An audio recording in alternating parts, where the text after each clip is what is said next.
स्वागत है आपका विज्ञान वृक्ष पर, जो बीएससी के स्टूडेंट्स और एस्पायरिंग स्कॉलर्स के लिए ज्ञान और सफलता का एक अनोखा साथी है। हाय एवरीवन, वेलकम टू विज्ञान वृक्ष। तो हम लोगों ने गैसियस स्टेट का टॉपिक स्टार्ट किया था, जिसमें अभी तक हमने क्या क्या कंप्लीट कर लिया है। एक तो प्रॉपर्टीज़ ऑफ गैसेस पढ़ लिया था, फिर हम लॉज की बात कर रहे थे तो हमने लॉज भी इनके कंप्लीट कर लिए थे। कौन कौन से थे? बॉयल्स लॉ पढ़ा था, चार्ल्स लॉ पढ़ा था, इनका जो ग्राफ बनता है वो सारे भी हमने साथ के साथ देख लिए थे। और एवोगैड्रोस लॉ देखा था, ग्राहम्स लॉ देखा था और डाल्टन्स लॉ देखा था। इतना अभी तक हमने कंप्लीट कर लिया है। तो आज की क्लास में हम पढ़ने वाले हैं काइनेटिक थ्योरी ऑफ गैसेस के बारे में। तो स्टार्ट करते हैं। काइनेटिक थ्योरी ऑफ गैसेस के कुछ मेन पोस्टुलेट्स देखने हैं, किस किस के बारे में बात करती है ये। ओके, तो जो केटीजी है आपकी kinetic theory of gases, kinetic theory of gases, इनके मेन पोस्टुलेट्स क्या हैं, किस किस चीज़ के बारे में बात करती है, तो देखते हैं। सबसे पहले तो ये क्या बताते हैं, इन्होंने मॉलिक्यूल्स के बारे में बताया। कुछ मॉलिक्यूल्स के बारे में क्या बताया, मतलब इन्होंने कहा कि जो भी हमारे पास गैसेस होती है ना, वो बहुत छोटे छोटे से पार्टिकल्स से मिलकर के बनी होती है। ठीक है, हर एक गैस बहुत छोटे छोटे पार्टिकल्स से मिलकर के बनी होती है। उन पार्टिकल्स को हम क्या बोलते हैं? मॉलिक्यूल्स बोलते हैं। तो इन्होंने एक तो मॉलिक्यूल्स के बारे में बताया, और मॉलिक्यूल्स में भी इन्होंने क्या कहा कि हर एक गैस का मतलब हर एक गैस छोटे छोटे पार्टिकल से मिलकर के बनी होती है, जिसे हम क्या बोलते हैं? मॉलिक्यूल्स बोलते हैं। और वो जो मॉलिक्यूल्स होते हैं उनका मास और उनका साइज सेम रहता है। ठीक है, हर एक गैस के लिए। जैसे अगर आप H2 गैस लेते हो तो इसके जितने भी मॉलिक्यूल बनेंगे, इस H2 गैस में जितने भी मॉलिक्यूल्स होंगे, उनका मास मास एंड उनका साइज जो होगा वो क्या होगा? सेम रहेगा। ठीक है, ये चीज के बारे में बताया। ओके, तो यही लिखते हैं इधर, has same mass and size. इस चीज के बारे में पहली चीज तो बताई इन्होंने। दूसरा इन्होंने क्या बताया दूसरा क्या बताया कि जो मॉलिक्यूल्स होते हैं आपके, वो एक दूसरे से इतनी दूर दूर होते हैं, इनके बीच की डिस्टेंस इतनी ज़्यादा होती है कि उनके बीच में कोई भी फोर्स ऑफ अट्रैक्शन नहीं लग रहा था, ना तो फोर्स ऑफ अट्रैक्शन और ना ही रिपल्शन। मतलब सेकंड इन्होंने फोर्स ऑफ अट्रैक्शन की बात की, फोर्स ऑफ अट्रैक्शन की बात की, और वो कैसा था? No force of attraction, no force of attraction.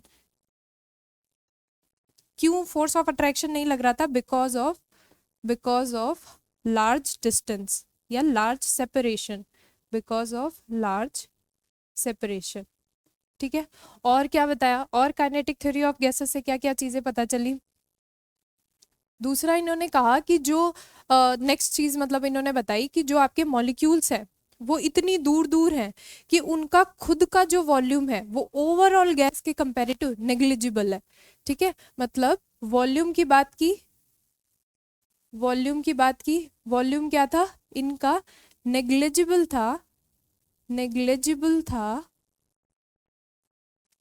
As compare to whole gas, to whole gas present in container,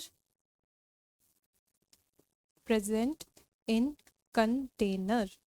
इसका मतलब क्या है कि आपने कंटेनर में जो भी गैस ली है, सपोज कर लो नाइट्रोजन गैस लिया आपने, एक बीकर में एक नाइट्रोजन गैस ली है, तो वो nitrogen gas number of molecule से मिलकर के बनी होगी, उनका मास और साइज सेम रहेगा, पहली चीज।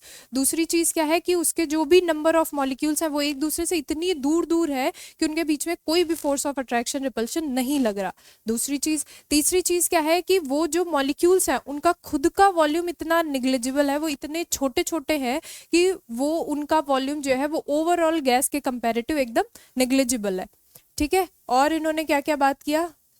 प्रेशर के बारे में बात किया।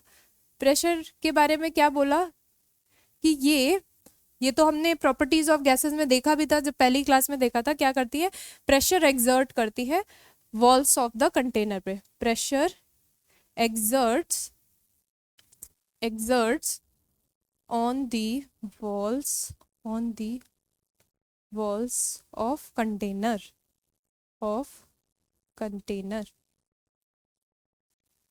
ठीक है, और क्या क्या केटीजी के पोस्टुलेट्स में हम और क्या क्या चीजें देखने वाले हैं? नेक्स्ट हम देखने वाले हैं इनकी वेलोसिटी के बारे में। वेलोसिटी का क्या बताया इन्होंने? इन्होंने बोला कि जो हमारे पास कंटेनर है जिसमें हमने गैस भर रखी है, उसमें जो मॉलिक्यूल्स हैं वो डिफरेंट डायरेक्शन में डिफरेंट वेलोसिटी के साथ चल रहे हैं। ठीक है, किसी भी डायरेक्शन में कोई भी वेलोसिटी के साथ चल रहे हैं। इसका मतलब क्या है? Have different velocity in different direction, velocity in different direction। ठीक है, मतलब डिफरेंट डायरेक्शन में इनकी डिफरेंट वेलोसिटी होगी। अब अगर वेलोसिटी है तो इनके पास काइनेटिक एनर्जी भी होगी, मतलब ये काइनेटिक एनर्जी के टर्म में भी बात कर रहा है। काइनेटिक एनर्जी के टर्म में क्या बात कर रहा है? तो जो इनकी काइनेटिक एनर्जी होती है, ये पोस्टुलेट ऐसे बोलता है कि जो भी इनकी काइनेटिक एनर्जी होती है वो एब्सोल्यूट टेम्परेचर, दैट इज जो हमने पढ़ा था कैपिटल टी, उसके डायरेक्टली प्रोपोर्शनल होती है। That means kinetic energy is directly proportional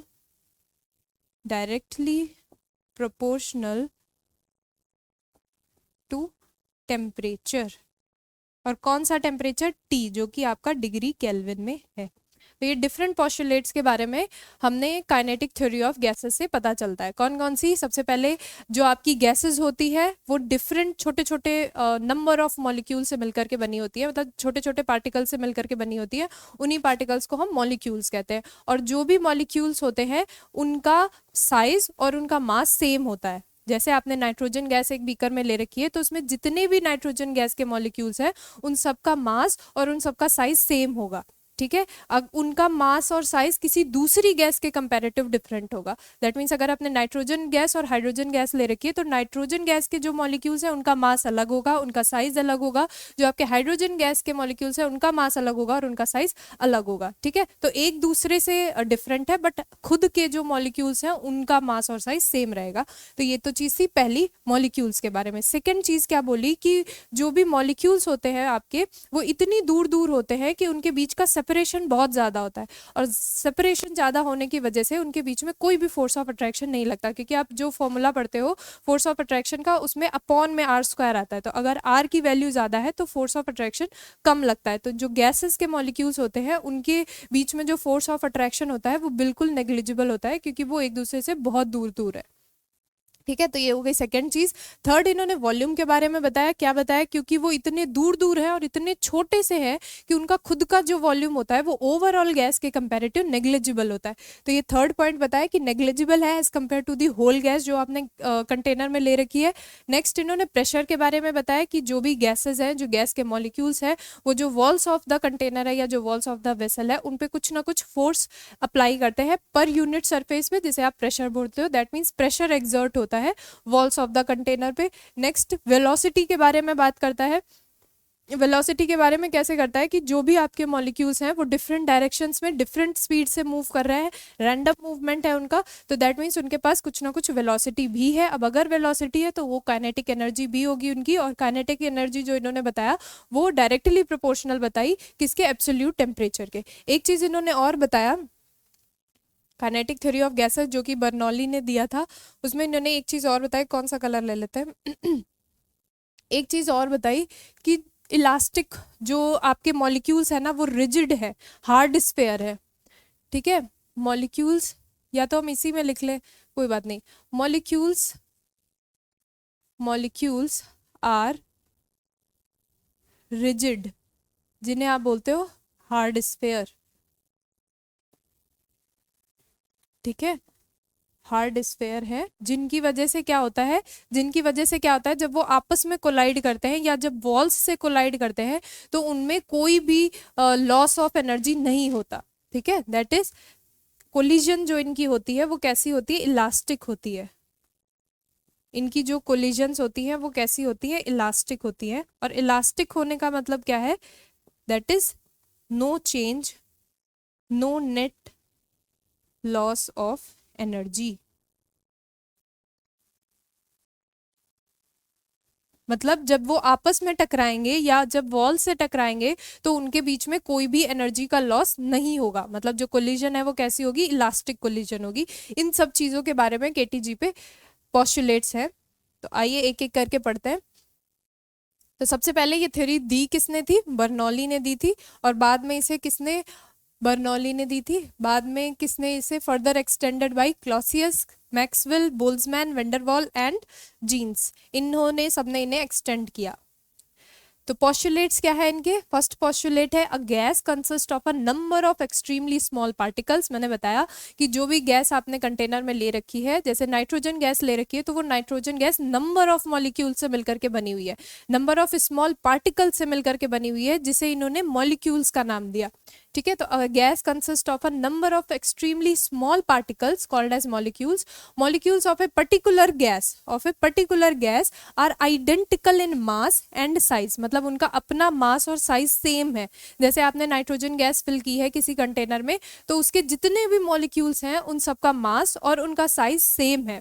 ठीक है, हाँ साइज सेम है। And differ in these from gas to gas, मतलब किसी दूसरी गैस के कंपैरेटिव में डिफरेंट होगा, बट खुद के जितने भी मॉलिक्यूल्स हैं उन सबका मास और साइज सेम रहेगा। सेकेंड है the actual volume the actual volume of the molecules is negligible as compared to the total volume of the gas, क्योंकि वो बहुत ज़्यादा दूरी पर है, बहुत ज़्यादा डिस्टेंस पर है, because of they are separated by large distance. जो उनका एक्चुअल वॉल्यूम है वो बहुत छोटे छोटे हैं, नन्हे मुन्ने से हैं, तो उनका जो अपना वॉल्यूम है वो पूरी गैस के कंपेरेटिव बहुत छोटा है, बहुत कम है, नेग्लिजिबल है। थर्ड है there is no force of attraction और रिपल्शन बिटवीन द मॉलिक्यूल्स। क्यों, क्योंकि उनके बीच की डिस्टेंस इतनी ज़्यादा है, वो बहुत दूर दूर है, इस वजह से उनके बीच में कोई भी फोर्स ऑफ अट्रैक्शन या रिपल्शन नहीं लग रहा। सिमिलरली इनके बीच में कोई भी ग्रेविटेशनल फोर्स नहीं है। The force of gravitation on the molecules is also negligible, मतलब वो वही है कि बहुत छोटे छोटे हैं, जिसकी वजह से इनके बीच में कोई भी ग्रेविटेशनल फोर्स भी नहीं लग रहा। ये हमने ये जो पूरे डिफरेंट पॉइंट्स देखे, इससे मैंने इस फॉर्म में बता दिया था। जैसे मॉलिक्यूल्स के बारे में पहला पोस्टुलेट था, force of attraction, volume, pressure, इन सब के बारे में चर्चा करता है। नेक्स्ट है the molecules are moving continuously in the different directions with different velocities, की डिफरेंट डायरेक्शन में अलग अलग वेलोसिटी से मूव कर रहे हैं।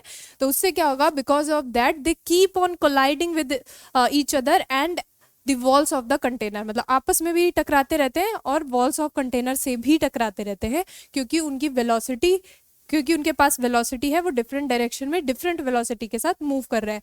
The pressure exerted on the walls of the vessel is due to the bombardment of the molecules on the walls of the containing vessel. तो जो भी आपने वेसल लिया है वो उनकी वॉल्स पे एक प्रेशर भी एक्सर्ट करते हैं, because of the bombardment of the particles या फिर bombardment of the molecules. The molecules are perfectly elastic, ठीक है, हार्ड स्फेयर है, so that there is no net loss of energy. मतलब वो कैसे हैं, उनके बीच में जो कोलिजन्स हो रही है वो कैसे इलास्टिक है। इसका मतलब क्या है कि जैसे वो आपस में टकराते हैं या वॉल से टकराते हैं, टकराने के बाद जब वापस लौटते हैं तो उनके बीच में कोई भी एनर्जी का लॉस नहीं होता, ऐसा काइनेटिक थ्योरी ऑफ गैसेस बोलती है। नेक्स्ट क्या है, molecules possess different kinetic energy, क्योंकि उनके वेलोसिटी अलग अलग है, जितने भी मॉलिक्यूल्स हैं उनकी वेलोसिटी अलग अलग है, डिफरेंट डायरेक्शंस में मूव कर रहे हैं, तो उनकी काइनेटिक एनर्जी भी अलग अलग है। Molecules possess different kinetic energy because of their different velocity. तो उनकी जो एवरेज वेलोसिटी रहती है, जैसे आपने क्या कहा कि जितने भी मॉलिक्यूल्स हैं, आपने कोई गैस ली उसमें नंबर ऑफ मॉलिक्यूल्स हैं, तो उन number of molecules different direction में डिफरेंट वेलोसिटी के साथ मूव कर रहे हैं, तो उनकी सबकी काइनेटिक एनर्जी भी डिफरेंट है। उन सब काइनेटिक एनर्जी का जो एवरेज है वो क्या है, the average kinetic energy of the molecules of a gas is directly proportional to the absolute temperature of the gas. Absolute temperature मतलब टेम्परेचर इन केल्विन में जो था, तो उसके डायरेक्टली प्रोपोर्शनल है ऐसा बोलता है। तो ये जो आपने पोस्टुलेट्स देखे काइनेटिक थ्योरी ऑफ गैसेस के, ये गैस को आइडियल मानते हुए दिए गए थे, क्योंकि जैसे इन्होंने बताया कि इनके बीच में जो भी कोलिजन्स हो रही हैं वो इलास्टिक है। दैट मीन्स ऐसा पॉसिबल नहीं है कि अगर वो कोलाइड कर रहे हैं तो उनके बीच में कोई भी एनर्जी का लॉस नहीं हो रहा है। तो ये सारी चीज़ें, ये जो सारे पोस्टुलेट्स दे रखे हैं वो गैसेस को आइडियल मानते हुए दिए हैं। The above postulates are meant for an ideal gas only, ठीक है। तो गैसेस को कैसा कंसीडर किया है, आइडियल गैस कंसीडर किया है। तो ये आपके कुछ लॉज थे, पोस्टुलेट्स थे काइनेटिक थ्योरी ऑफ गैसेस के। तो आई होप ये आपको समझ में आए होंगे। नेक्स्ट क्लास में हम इसके आगे का करेंगे। Thank you so much.